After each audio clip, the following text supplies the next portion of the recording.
どうしたって許せない夢も止まれない今も誰かのために強くなれるならありがとう悲しみよ。 Hai, selamat datang di channel gua. Di video kali ini gue bakalan bahas mengenai cerita dari Sekai Saiko no Ansatsusa. Video ini adalah lanjutan dari video part sebelumnya. Jadi buat kalian yang belum nonton video sebelumnya bisa nonton dulu. Dan juga video ini bakalan berisi tentang spoiler bagi kalian yang belum baca novel ataupun manganya. Oke, sebelum kita mulai videonya, silahkan subscribe bagi yang belum subscribe dan juga share jika kalian ingin berbagi. Oke, lalu kita mulai saja untuk videonya. 3, 2, 1.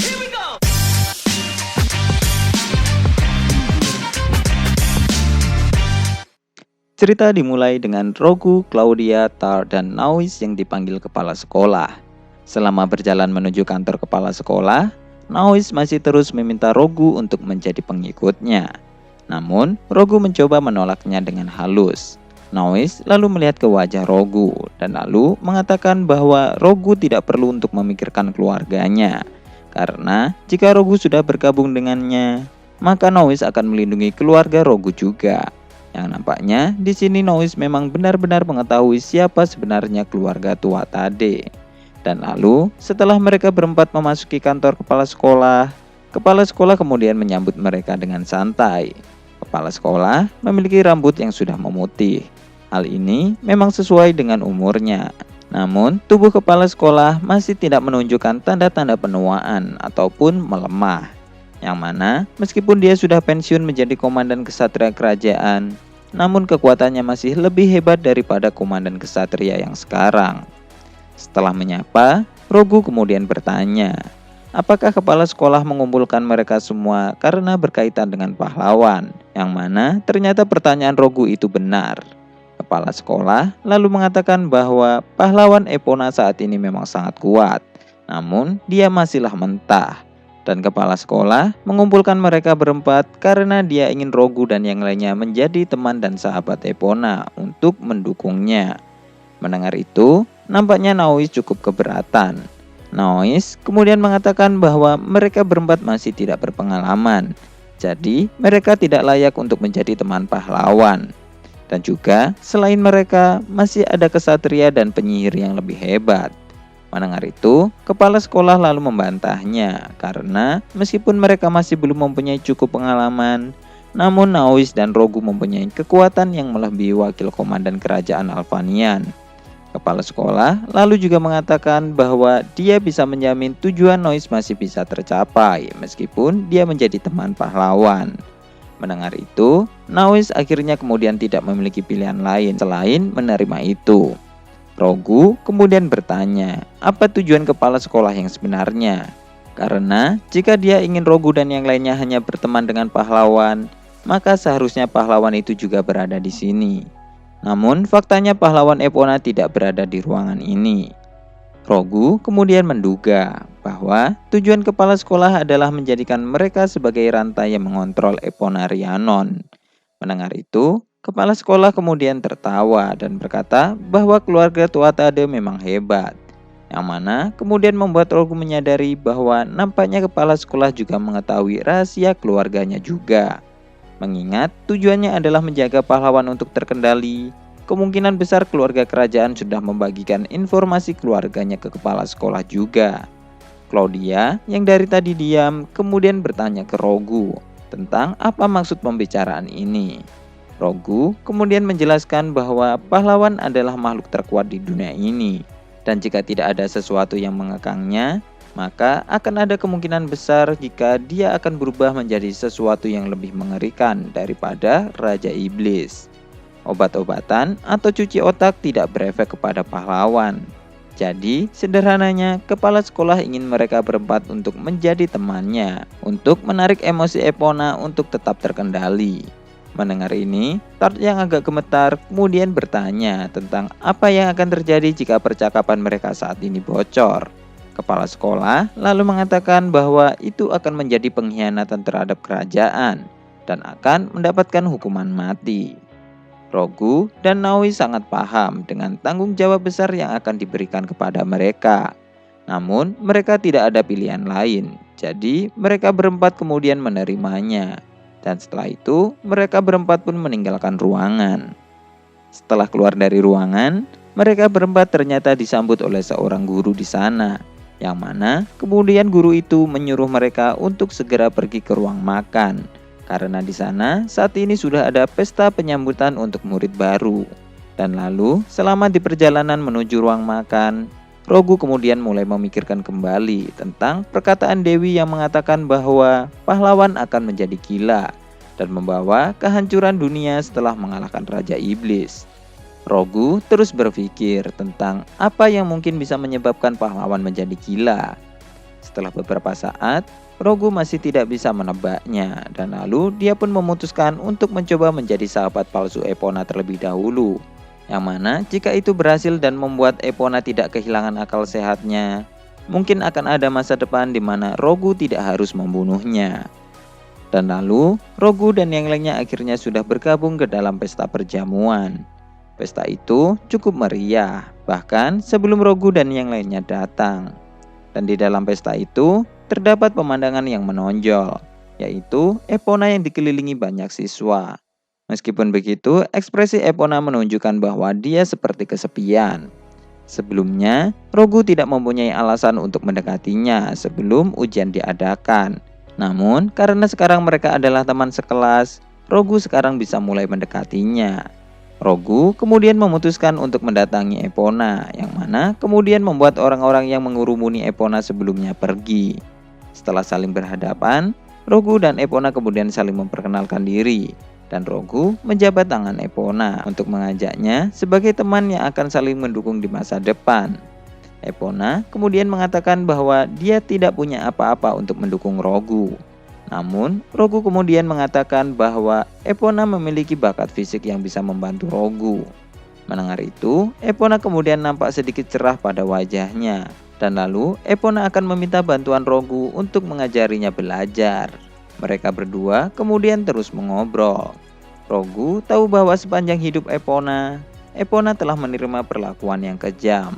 Namun, begitu Epona menjadi pahlawan, semua orang kemudian berubah menjadi sangat menyanjungnya, yang mana kemudian membuat Epona tumbuh sendirian. Dan oleh karena itulah, meskipun Epona dikelilingi oleh banyak orang, dia masih terlihat kesepian, karena dia tidak memiliki teman yang menganggapnya pada tingkatan yang sama. Dan Rogu kemudian menggunakan cara bicara yang biasa dia gunakan, yang mana nampaknya membuat Epona menjadi merasa nyaman dan perlahan mulai terbuka dengan Rogu.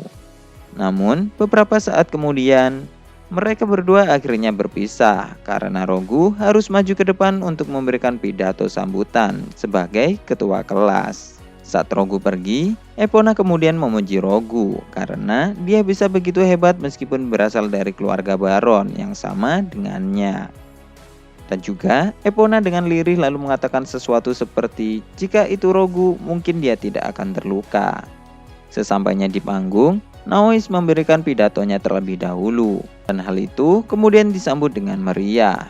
Dan setelah itu giliran Rogu pun tiba untuk memberikan pidato juga, yang mana ternyata juga mendapatkan sambutan yang cukup baik. Setelah berpidato, Claudia kemudian memuji Rogu, dan Tart kemudian memberikan makanan ke Rogu karena dia tahu bahwa Rogu belum makan. Sementara itu, Naois nampaknya juga sudah memulai pendekatannya ke Epona. Naois nampak ahli dalam melakukan itu. Hal ini mungkin karena pendidikan yang sudah dia peroleh sebagai anak dari seorang adipati. Namun, yang menarik perhatian Rogu adalah Naois memperlakukan Epona seperti perempuan. Melihat ini, Rogu lalu berpikir bahwa mungkin Naois mengetahui sesuatu. Rogu lalu mengingatkan Claudia dan Tart bahwa mereka saat ini menggunakan status sosial yang rendah. Jadi mereka harus bertingkah sesuai dengan itu, supaya tidak ada kecurigaan yang muncul. Dan lalu setelah Claudia dan Tart paham, mereka bertiga kemudian mulai membaur dengan siswa kelas S lainnya. Setelah pesta penyambutan selesai, para siswa kemudian menuju ke asrama masing-masing. Ada berbagai jenis asrama di akademi ini, yang mana membuat Claudia dan Tart menjadi bingung. Rogu kemudian menjelaskan bahwa asrama di akademi ini dibedakan menjadi beberapa bagian. Dan yang akan ditempati Rogu adalah asrama untuk ditempati murid kelas S, yang mana berbentuk seperti rumah yang sangat besar. Claudia mendapatkan tempat tinggal yang berbeda dengan Rogu. Namun, karena Tart adalah pelayan Rogu, dia juga ditempatkan di tempat yang sama dengan Rogu. Masing-masing tempat tinggal memiliki ruangan dan perabotan yang lengkap.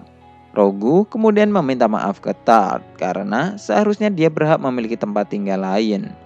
Namun, karena Tart adalah pelayannya, maka dia harus ikut dengan Rogu. Mendengar itu, Tart lalu mengatakan bahwa itu tidak masalah. Malah, ternyata Tart merasa bahagia karena bisa tinggal berdua dengan Rogu. Malah, Tart kemudian mengatakan bahwa dia merasa bahagia karena bisa tinggal berdua dengan Rogu, sambil mengepalkan tangan di dadanya. Namun, beberapa saat kemudian, Claudia kemudian datang dan bertanya ke Rogu tentang apakah Tart sudah menjatuhkan dirinya ke Rogu. Mendengar ini, Tart pun menjadi malu. Claudia kemudian mengatakan bahwa dia memutuskan untuk tinggal di tempat Rogu juga. Dan untuk tempat tinggalnya mungkin akan dia jadikan sebagai gudang. Yang mana hal itu kemudian membuat Rogu menjadi cukup terkejut. Claudia lalu juga mengatakan bahwa dia tidak masalah jika Tart juga memiliki hubungan dengan Rogu. Namun, Claudia tidak suka jika dia didahului. Mendengar itu, Tart lalu dengan malu mengatakan bahwa dia tidak akan berani melakukan itu. Dan setelah beberapa obrolan, mereka akhirnya memutuskan bahwa Claudia juga akan tinggal di tempat Rogu. Meskipun begitu, Tart masih kagum dengan asrama yang diberikan oleh akademi. Rogu kemudian menjelaskan bahwa para siswa akan mendapatkan fasilitas yang berbeda, dan hal itu akan berdasarkan dengan kelas yang mereka dapatkan. Kelas S akan mendapatkan asrama pribadi yang luas, sementara kelas terendah harus saling berbagi kamar dengan temannya. Dan oleh karena itulah nilai sangat mempengaruhi para siswa karena mereka berlomba untuk mendapatkan fasilitas yang bagus. Dan untuk siswa yang mendapatkan kelas rendah, mereka akan memiliki tempat tinggal yang berbeda dengan pelayan yang mereka bawa. Mendengar itu, Tart kemudian menjadi bersemangat untuk mendapatkan nilai terbaik, supaya dia tidak akan terpisah dengan Rogu. Meskipun sebenarnya nilai Rogu lah yang akan mempengaruhi tempat tinggalnya. Namun, Rogu memutuskan untuk tidak memberitahukan ini ke Tart. Setelah selesai menata barang bawaan mereka, Rogu, Tart, dan juga Claudia kemudian pergi ke ruang latihan untuk memulai latihan mereka. Dan selama berjalan ke ruangan itu, Tart kemudian mengatakan bahwa dia merasa kasihan kepada Maha karena Maha tidak bisa ikut tinggal bersama di sini. Dan juga hal ini kemudian mengingatkan Rogu untuk memberikan tugas ke Maha, yang mana Rogu ingin Maha untuk mencari setiap informasi mengenai pahlawan Epona. Pada malam harinya, Rogu kemudian berbaring di kasur kamarnya sambil memikirkan beberapa hal tentang latihannya sebelumnya. Yang mana Rogu ternyata berhasil menciptakan gerakan rahasia baru menggunakan harta suci Cranberg. Meskipun belum sempurna, Rogu masih cukup senang karena dia sudah mendapatkan gambaran awal untuk gerakan itu. Dalam latihan, Claudia juga akhirnya berhasil membentuk dasar kekuatan fisiknya. Sementara Tart nampaknya mengalami perkembangan yang sangat pesat, yang mana kecepatan Tart saat ini sudah melebihi kemampuan penglihatan Tart sendiri. Hal ini mungkin akan baik-baik saja jika melawan kesatria elit. Namun, jika melawan Rogu ataupun ayahnya, Tart akan kalah dengan mudah. Dan untuk mengatasi masalah ini, hanya ada dua cara. Pertama, melatih Tart hanya menggunakan kecepatan yang dia bisa ikuti. Namun, itu akan masih tetap membatasi kekuatannya. Dan cara kedua adalah memberikan Tart mata tua Tade. Cian memang sudah mengajari Rogu untuk melakukan operasi mata tua Tade. Namun meskipun begitu, jika Rogu gagal dalam operasinya, maka Tart akan mengalami kebutaan. Jadi Rogu kemudian memutuskan untuk melatih Tart dengan metode lain terlebih dahulu sebelum melakukan operasi itu. Dan juga Rogu lalu memutuskan untuk menggunakan target misi berikutnya sebagai kelinci percobaan untuk melakukan operasi mata tua Tade. Namun masalahnya saat ini, Rogu tidak akan mendapatkan banyak kesempatan untuk melakukan misi pembunuhan. karena dia saat ini berada di akademi. Dan kemungkinan dia mendapatkan misi itu hanya jika targetnya berada di wilayah akademi. Kemudian keesokan harinya, setelah bangun tidur, Rogu langsung menggunakan seragamnya yang berwarna biru dengan bantangan berwarna emas yang dihiasi simbol kelas S. Setelah itu, Rogu kemudian pergi ke ruang makan, dan di sana dia melihat Tart yang juga sudah menggunakan seragamnya. Seragam pelayan memiliki desain yang berbeda, yang mana merupakan gabungan dari desain seragam sekolah dan juga desain baju pelayan. Sementara itu, baju Claudia lebih memiliki penampilan yang lebih elegan, yang mana membungkus keindahan tubuh rampingnya. Setelah saling mengomentari seragam mereka bertiga kemudian sarapan bersama. Dan Tart kali ini memasak sup jagung dan juga roti panggang dengan telur. Rogu pada awalnya bingung dari mana Tart bisa mendapatkan bahan makanan untuk membuat makanan ini. Namun, Tart kemudian mengatakan bahwa semalam ada orang yang mendatanginya dan menanyakan kebutuhan bahan makanan yang dia perlukan.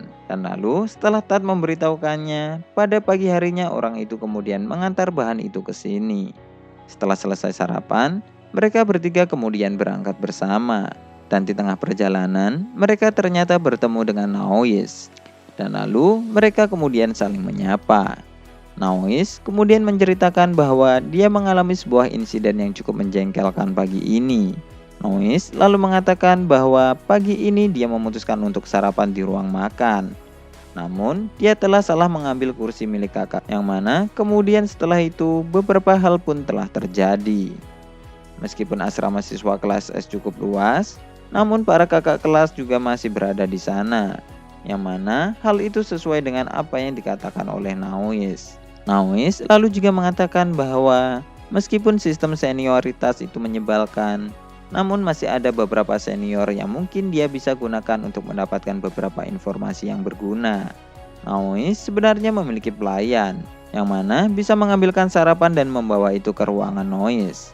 Namun Naois tidak melakukan itu. Jadi Rogu kemudian menebak apa alasan Naois melakukan itu, yang mana Naois lebih memilih makan di ruang makan daripada di kamarnya karena untuk membangun koneksi. Dan lalu 3 menit kemudian mereka akhirnya sudah mencapai kelas. Di dalam kelas S terdapat 3 orang penting.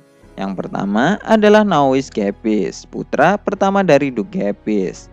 Yang kedua adalah Finn McCool, putra kedua dari keluarga McCool yang merupakan garis keturunan keluarga kesatria.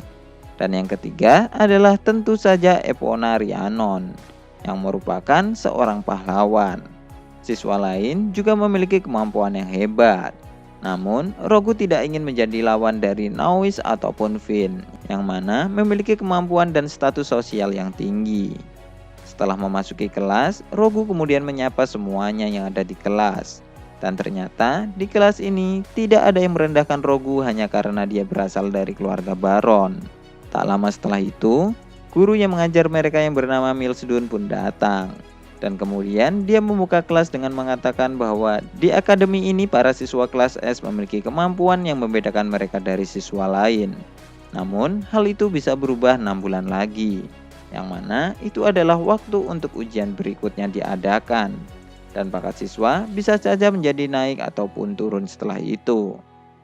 Mil Sensei lalu juga memperingatkan mereka bahwa mereka bisa saja keluar dari kelas S. Jadi mereka harus mempunyai motivasi sendiri untuk bisa tetap bertahan. Dan setelah itu kelas pun akhirnya dimulai. Dan lalu saat pelajaran masih berlangsung, Rogu tiba-tiba melihat seekor merpati putih yang terbang, yang mana merpati itu adalah hewan pembawa pesan khusus milik keluarga tua Tade. Dan nampaknya merpati itu sekarang telah terbang menuju ke kamar Rogu. Melihat ini, Rogu kemudian menyimpulkan bahwa ada sesuatu yang terjadi, karena satu-satunya yang bisa menghubunginya dengan cara ini adalah ayahnya ataupun Maha. Jika itu ayahnya, maka itu berarti ada sebuah misi pembunuhan yang mendesak. Dan jika itu Maha, maka itu berarti ada kemungkinan besar masalah merepotkan telah terjadi ketika Maha menyelidiki latar belakang pahlawan Epona. Oke, sekian dulu untuk pembahasan video kali ini. Kelanjutan cerita akan dibahas ke video selanjutnya. Like video ini jika kalian suka, komen untuk mengoreksi atau menambahkan informasi. Jangan lupa subscribe dan share. Terima kasih sudah mendengarkan dan goodbye.